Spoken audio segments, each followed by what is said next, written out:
3 words changed everything. But it wasn't what the child said that broke Steve Harvey. It was the silence that followed, the weight of innocence carrying burdens too heavy for small shoulders, and the moment when America's favorite comedian realized that some truths transcend entertainment. The moment those words left tiny lips, every rulebook got thrown out the window, and millions watched a man strip away his TV persona to reveal something raw, vulnerable, and utterly human underneath. You think you know Steve Harvey? The perfectly groomed mustache that's become his trademark, the impeccable suits that cost more than most people's cars, the razor-sharp wit that's built an entertainment empire worth hundreds of millions. But what happened that Tuesday afternoon in Atlanta wasn't about comedy, ratings, or the polished persona that's made him a household name. It was about a moment so powerful that seasoned camera operators, people who'd filmed everything from natural disasters to presidential speeches, stopped their equipment to wipe their eyes and question everything they thought they knew about television. But before I tell you what those 3 words were, you need to understand the journey that brought everyone to that moment. Because what you're about to hear isn't just a story about a game show. It's about the precise moment when reality pierced through the manufactured world of television, when a child's unimaginable truth forced an entire industry to remember what really matters. Let me take you inside that studio, where the impossible became inevitable, where scripted entertainment gave way to raw human connection, and where a 7-year-old boy taught America's most successful comedian what courage really looks like. The Johnson family had driven 18 grueling hours from rural Mississippi in a beat-up Honda Civic with over 200,000 miles on it. 3 generations crammed together, surviving on gas station coffee, stale donuts, and dreams of $20,000 that could change everything. Grandmother Betty, 67 years old, with arthritis in her hands but fire in her eyes. Mother Sarah, 34, working 2 jobs and carrying the weight of keeping her family afloat. And 7-year-old Marcus, the youngest contestant Family Feud had ever allowed on their stage, a decision that would soon prove more significant than anyone could have imagined. Marcus wasn't supposed to be there. The original plan had his grandfather, William, competing, a man whose quick wit and endless stories had made him the unofficial mayor of their small town. But a massive heart attack 2 weeks prior had changed everything, leaving the family not just devastated, but desperate. "Take the boy," William had whispered from his hospital bed, tubes running from his arms, his voice barely audible. "He's got something special, something I can't explain." Those words would prove prophetic in ways no one could have anticipated. The Family Feud studio in Atlanta buzzed with its usual pre-show energy. Contestants milled around, some nervously practicing their buzzer timing, others studying lists of potential survey answers they'd memorized during the long journey to get there. The opposing family, the Hendersons from Virginia, seemed confident, well-dressed, the kind of people who belonged on television. They'd been selected after months of auditions, their chemistry evident, their answers sharp during practice rounds. Steve Harvey made his grand entrance with characteristic flair, that million-dollar smile already in place, his energy infectious as he worked the crowd during warm-up. At 66, he moved with the confidence of someone who'd mastered his craft, who could read a room instantly and adjust his performance accordingly. This was his domain, his kingdom, and he ruled it with a perfect blend of humor and heart that had made Family Feud appointment television for millions of Americans.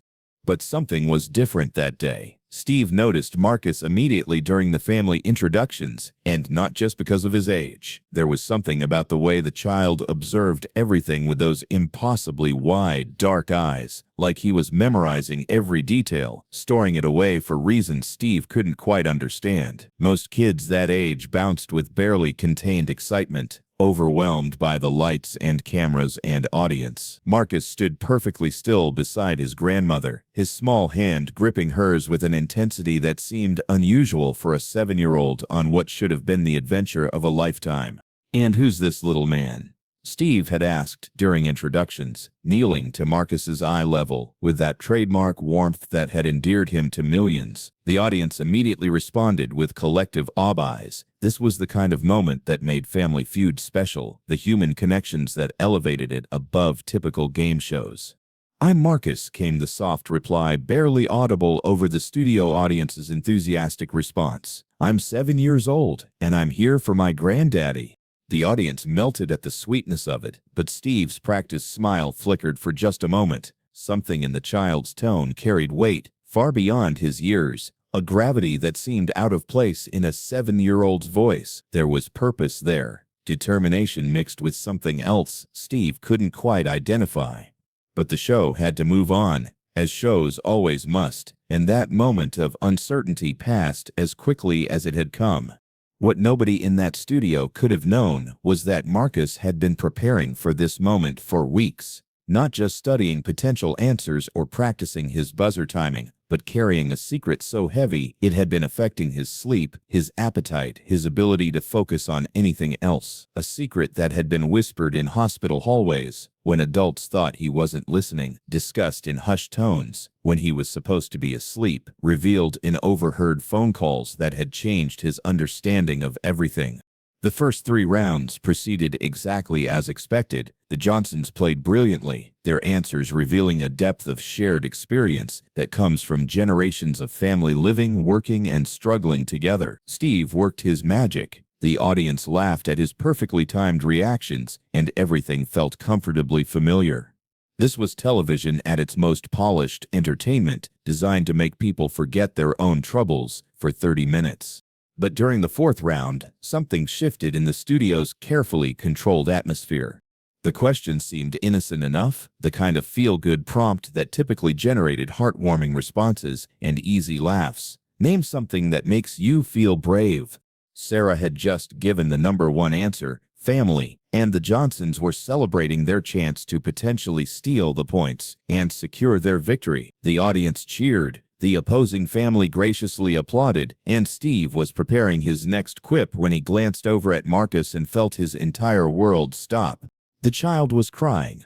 Not the overwhelmed tears of excitement you might expect from a 7-year-old on national television, not the happy tears that sometimes come with big moments. These were different. These were the tears of someone carrying something too heavy, too adult, too devastating for such small shoulders to bear. Steve's comedian instincts, honed through decades of live performance, went completely silent. His professional smile faded as he absorbed what he was seeing. Real pain in a child's eyes, the kind of anguish that no amount of entertainment training prepares you to handle. "Hey buddy," Steve said, abandoning his position at center stage without thinking, his voice automatically shifting to that gentle tone reserved for moments when performance gives way to genuine human concern. "You okay there?" The studio audience was still buzzing with energy from the previous answer, unaware of the intimate drama unfolding just feet away. Camera operators continued filming, producers watched from the booth, and the machinery of television kept rolling even as something far more significant began to unfold. Marcus looked up at Steve with eyes that seemed to hold secrets too profound for his age. When he spoke, his voice was so quiet that the sensitive studio microphones barely caught it, but every word carried the weight of absolute truth. "Mr. Steve," Marcus whispered, his small voice somehow cutting through every other sound in that massive studio. "Can I tell you something? Something nobody knows except me?" Every professional instinct Steve had developed over 30 years in entertainment told him to handle this during the commercial break. Keep the energy up. Maintain the pace that made good television. Protect the show's momentum. But something in Marcus's eyes, a combination of desperate need and mature determination, made Steve throw every rule television production out the window. In that moment, Steve Harvey stopped being a game show host and became something much more important, a human being, recognizing another human being in desperate need of being heard. Steve Harvey dropped his index cards right there on the studio floor, the papers scattering across the polished stage like fallen leaves. "Stop the music," he called to the production booth, his voice carrying an authority that transcended his role as host and tapped into something deeper, the voice of a man who understood that some moments matter more than entertainment. "Stop everything, right now." The theme music cut out mid-note. The audience fell into confused silence. Camera operators, who had filmed thousands of hours of programming, seemed to instinctively understand that something unprecedented was happening and continued rolling despite having no clear direction from the booth. Steve walked over to Marcus and without hesitation lifted him gently from his position at the family podium. He carried the child to the center of the stage, the spot usually reserved for host commentary and final reveals, and set him down with the kind of careful attention you'd give something precious and fragile. He knelt down in front of Marcus, his expensive suit touching the studio floor, his full attention focused entirely on this 7-year-old, who clearly had something important to say. The rest of the world, the cameras, the audience, the opposing family, the producers in the booth, seemed to fade into background noise. "Marcus," Steve said softly, his voice now stripped of all performance, all entertainment value, all trace of the polished television personality that millions knew. This was just Steve Harvey, the man talking to a child who needed desperately to be heard. "What do you want to tell me?" The studio had become so quiet, you could hear the air conditioning humming in the background. 200 audience members held their collective breath, sensing they were about to witness something that transcended typical television. The opposing family, people who moments before had been focused on winning money, watched with growing concern and curiosity, their competitive instincts completely forgotten. Marcus wiped his eyes with the back of his small hand, took a shaky breath, and looked directly at Steve. When he spoke, his voice was clear and strong in a way that surprised everyone who heard it, the voice of someone who had made a difficult decision and found the courage to follow through. "My granddaddy's dying, Mr. Steve." 3 words, 3 simple words, that hit the studio like a physical force, like a sudden shift in air pressure that everyone could feel in their chest. The audience gasped audibly. Several people in the front row brought their hands to their mouths in unconscious gestures of shock and sympathy. Steve Harvey, the man who had built an entertainment empire on quick wit and perfect timing, found himself completely speechless for perhaps the first time in his professional life. But Marcus wasn't finished. Having found the courage to speak his truth, the words began flowing like water through a broken dam.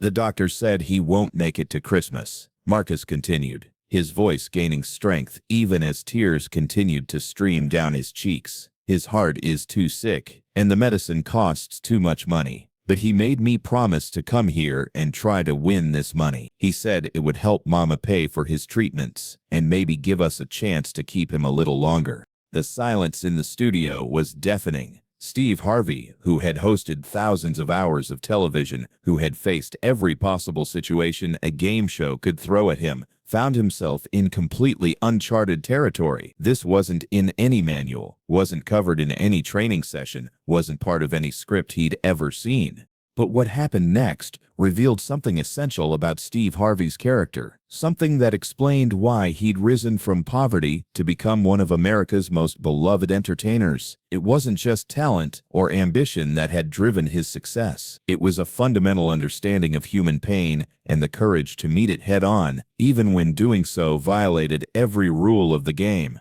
Steve reached into his jacket pocket and pulled out his pocket square, a simple piece of white fabric that he always kept perfectly folded, part of the meticulous attention to detail that had become his trademark. Without saying a word, moving with the gentle precision of a father comforting his own child, he wiped the tears from Marcus's face. "Marcus," Steve said, his own voice now thick with emotion that he made no attempt to hide. "How long have you been carrying this secret, son?" "Since Granddaddy went to the hospital 3 weeks ago," Marcus whispered, his voice small but steady. "I heard Mama talking to the doctors when they thought I was sleeping. They said the treatments might help, but they cost more money than we'll ever have. And I didn't want to worry Mama more than she already is. She cries enough already when she thinks I can't see her." The camera operators continued filming, but everyone in the studio understood they were witnessing something far more important than entertainment. This was raw humanity unfolding in real time, a 7-year-old boy carrying a burden that would challenge adults, demonstrating a maturity and selflessness that defied his age. The opposing family stood at their podium in stunned silence, their desire to compete completely forgotten in the face of such devastating honesty. Several audience members were openly crying, their own experiences with loss and family illness brought suddenly, painfully to the surface.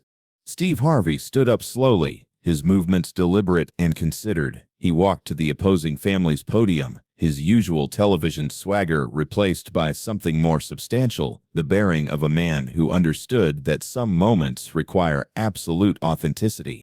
"I need to ask you folks something," he said, his voice carrying across the silent studio.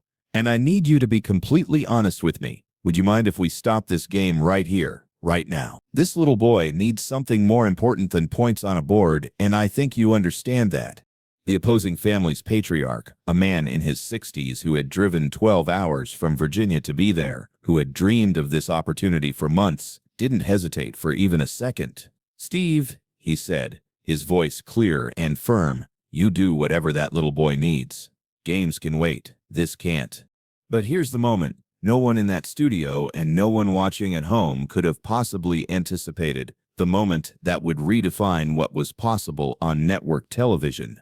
Steve Harvey walked back to Marcus and did something that no game show host in television history had ever done. He took off his suit jacket, not just any jacket, but the specific jacket he wore for every single taping, the one that had become part of his television identity, worth more than many people's monthly salary, and wrapped it around Marcus's small shoulders. "Marcus," he said, his voice now clearly audible throughout the silent studio, carrying a weight and sincerity that penetrated every corner of that space. "I want you to keep this jacket, and I want you to know something that I need you to remember forever." Marcus looked up at him, now completely enveloped in Steve's oversized jacket, looking even smaller but somehow stronger at the same time. "Your granddaddy is the proudest man in America right now. Do you know how I know that?" Marcus shook his head, his eyes never leaving Steve's face. "Because you came here not thinking about yourself, not thinking about being on television or winning money for toys or games. You came here thinking about your family, about helping the people you love. That's not what 7-year-olds usually do, son. That's what heroes do. That's what the best of us do when we find the courage." The studio audience was openly crying now, but Steve wasn't finished. He had more to say, and the entire entertainment industry was about to learn what real leadership looked like.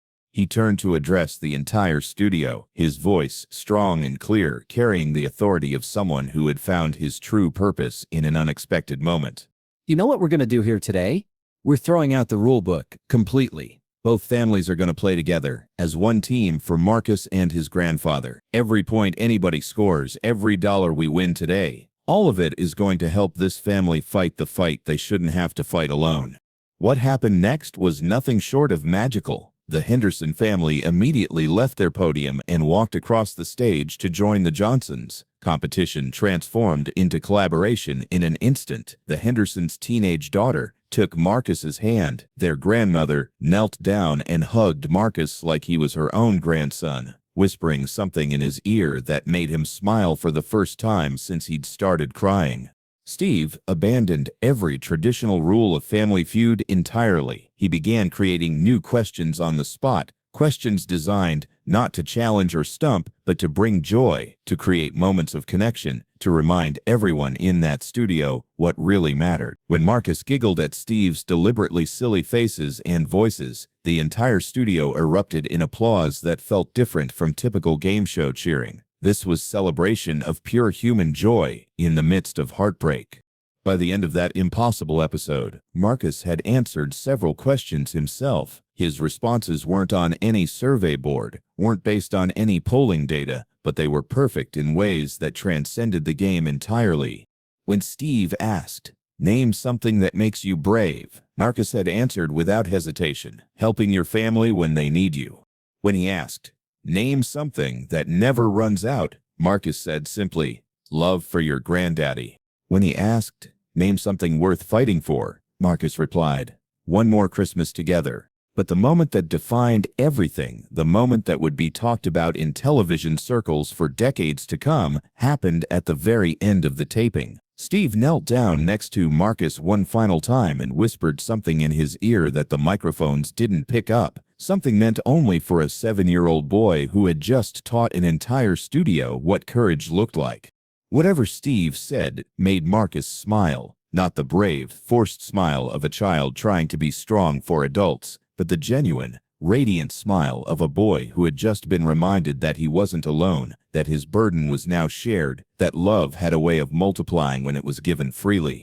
Later, after the cameras stopped rolling and the audience had filed out, still wiping their eyes, producers revealed that Steve had given Marcus his personal phone number, not a publicist's number or a fan mail address, but his actual personal line, with instructions that Marcus could call anytime, day or night, whenever he felt scared or sad or just needed to talk to someone who understood what it meant to carry more than your share. The episode aired 3 months later, after extensive discussions among network executives who weren't sure how audiences would respond to such a departure from typical game show format. Their concerns proved unfounded. It became the highest-rated Family Feud episode in the show's history, watched by over 15 million people and shared millions more times across social media platforms.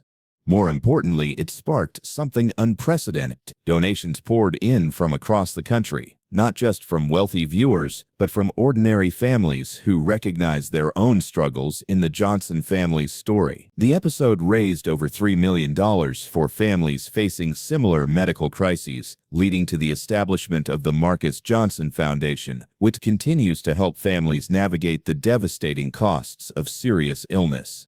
Marcus's grandfather, William, lived to see Christmas and his next Christmas, and the one after that. The experimental treatments, partially funded by donations that continued flowing long after the episode aired, gave the family not just hope, but actual time. 2 more precious years of memories, of bedtime stories, of teaching moments that shaped Marcus in ways that would last a lifetime. Today, Marcus is 12 years old. Taller now, but still carrying that same thoughtful intensity that caught Steve's attention 5 years ago. He still has Steve's jacket, now professionally framed and hanging in his bedroom, along with dozens of letters and photos from people whose lives were touched by his story. His grandfather William passed away peacefully in his sleep on a quiet Tuesday morning, surrounded by family, having lived to see Marcus start middle school and become the young man he'd always known he would be. Every year on the anniversary of that episode, Steve Harvey receives the same text message, sent from Marcus's phone, but carefully dictated to his mother. Still brave, because you taught me how. Still helping my family, because you showed me why. Thank you for that day. Love, Marcus. And every year, Steve responds with the same message. The brave one was always you, son. I just had the privilege of watching you shine. The lesson that 7-year-old Marcus taught a television studio, a game show host, and millions of viewers is both simple and profound. Sometimes the most courageous thing you can do is carry someone else's burden so they don't have to face it alone. Sometimes love means keeping secrets, not to protect yourself, but to protect others. And sometimes, when you find the courage to share your truth, you discover that you were never carrying that burden by yourself after all. Steve Harvey learned something that day that fundamentally changed how he approaches every show, every contestant, every moment he spends in front of those cameras. He realized that his job isn't really to run a game show or generate laughs or even to give away prize money. His job is to create space where people can be their most authentic selves, where human connection can happen despite the artificial constraints of television production, where real life can break through the manufactured world of entertainment. That index card that Steve dropped on the studio floor was picked up within seconds by a production assistant and quietly filed away. But the impact of what happened when Steve Harvey stopped being a television host and started being a human being continues to resonate, creating ripples that extend far beyond that single afternoon in Atlanta. The suit jacket Steve gave Marcus that day has become something of a legend in the Family Feud community and beyond. Staff members who were present that day still talk about it in hushed, reverent tones. New employees are told Marcus's story as part of their orientation, not as entertainment or inspiration, but as a reminder of what television can accomplish when it remembers its highest purpose. Steve Harvey has said in numerous interviews that Marcus's episode changed him not just as a host, but as a person. I realized that day that every single person who walks onto that stage is carrying something, he explained. Maybe it's not as heavy as what Marcus was carrying, but everybody's got something. And if I'm not paying attention, if I'm just focused on the game and the laughs and the cameras, I might miss the most important moment of someone's day or their year or their life. Because sometimes when a 7-year-old carries an impossible secret, it takes a game show host with an open heart to remind everyone watching that courage isn't the absence of fear, it's feeling the fear and choosing love anyway. That's what love looks like in action. That's what courage sounds like when it finds its voice.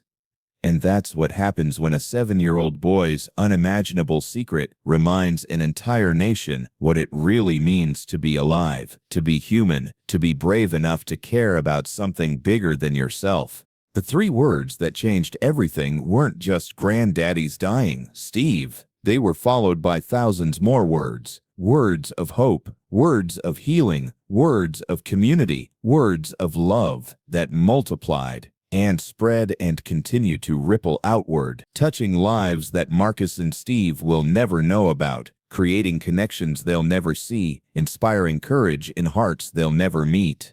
That's the real magic of what happened that day.